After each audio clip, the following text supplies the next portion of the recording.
Okay. So, good day, everyone. Good day, ma'am. Welcome to our group presentation for basic microeconomics. So, I am Karil, and with me are my classmates. We have Judy May Inumlay, Rosie Iking, Anika Sasil, and Aryan Pasqua.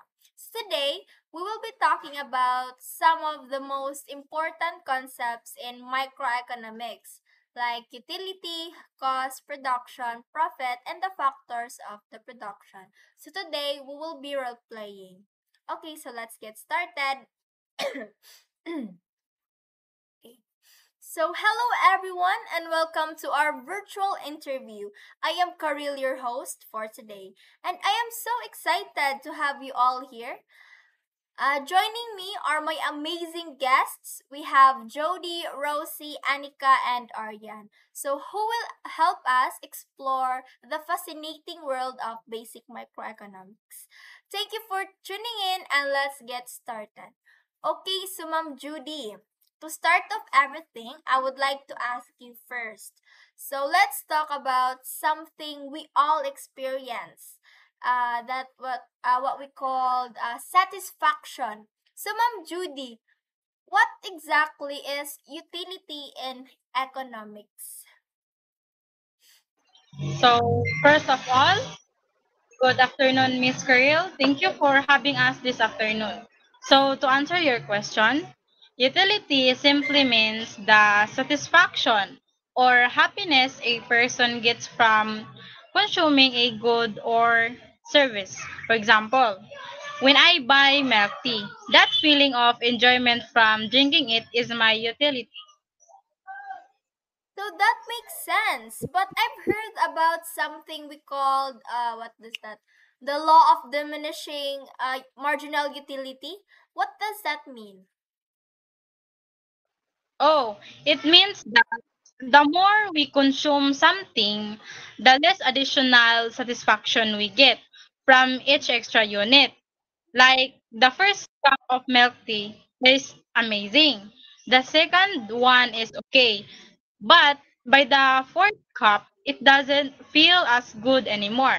So, as you can see in the screen, utility means satisfaction, and diminishing marginal utility means decreasing enjoyment with more consumption. Interesting. Thank you for your wonderful question, Ma'am Judy. So now let's move to business costs. So, Ma'am Rosie, can you tell us the difference between the explicit and implicit costs? Sure, Miss Karil. Explicit costs are the actual payments a business makes, like rent, salaries, or raw materials. Meanwhile, implicit costs are the non-cash costs, the value of what the owner sacrifices, like their time and effort. So, can you give us an example? Of course, if I open a small coffee shop, my explicit costs include rent and coffee beans. But if I spend all my time managing the shop instead of working another job, the lost income is my implicit cost. Mm.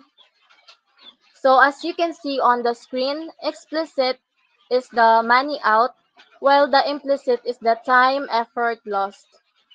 Okay, interesting. Thank you for your answer, Ma'am Rosie. Okay, so thank you so much for your answer, Ma'am Rosie. So let's move on to fixed and variable costs. So, Ma'am Anika, what's the difference between them two? Yes, Miss Caril, fixed costs stay the same, like rent, while variable costs change with production, like ingredients or packaging. So, can you give us some simple examples? So the example is if I run a burger stall, rent is a fixed cost, while ingredients like buns and patties are variable costs because they depend on sales. So what you see in the screen, fixed cost equals to constant, then variable cost changes with output. Okay, interesting. So, you can really see the difference. I can see it. Okay, thank you, Ma'am Anika. So now let's connect production and profit. So Mom Aryan, how are they two related? Because profit increases as productions grow, but only up to a point. Adding more workers or equipment help at first, but too many can lower efficiency. So it's about finding the right balance between production and cost. Exactly. The goal is to produce enough goods at the lowest possible cost to maximize profit.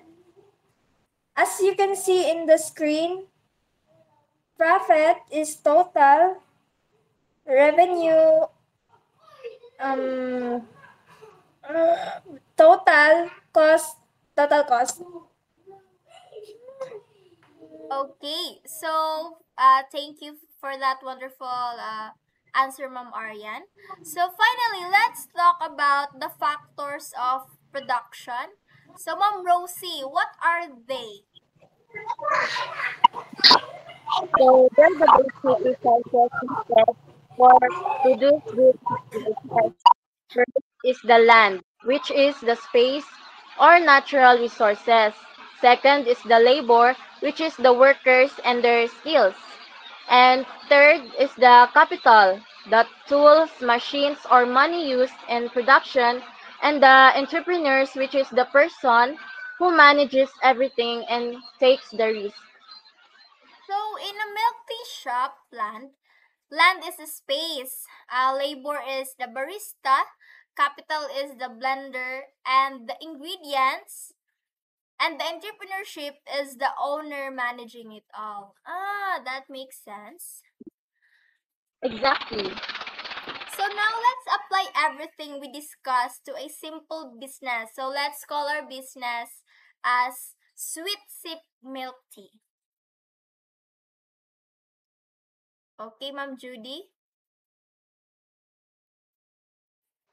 So, in sweet tip, consumer enjoy their drinks at first. That's what we call utility. But their satisfaction lessen with every extra cup. So that's what we call the diminishing utility. The owner pays explicit costs like rent and ingredients and has explicit costs like their own time managing the shop. The fixed cost is the monthly rent, while the variable costs are the ingredients that depends on how many cups are sold. As the shop produces more drinks, profit grows, but only until costs start to outweigh revenue. The factors of production: land for the shop space, labor for workers, capital for equipment, and entrepreneurship for management all play a role running the business efficiently.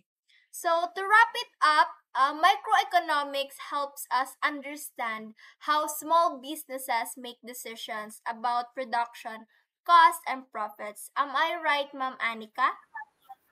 Yes, we learned that satisfaction or utility decreases as we consume more. And that managing costs, both fixed and variable, is key to maximizing profit. Lastly, all businesses depend on the four factors of production to operate effectively. Okay, so thank you everyone for watching. This has been our interview style presentation on basic microeconomics. We hope you learned something. Thank you.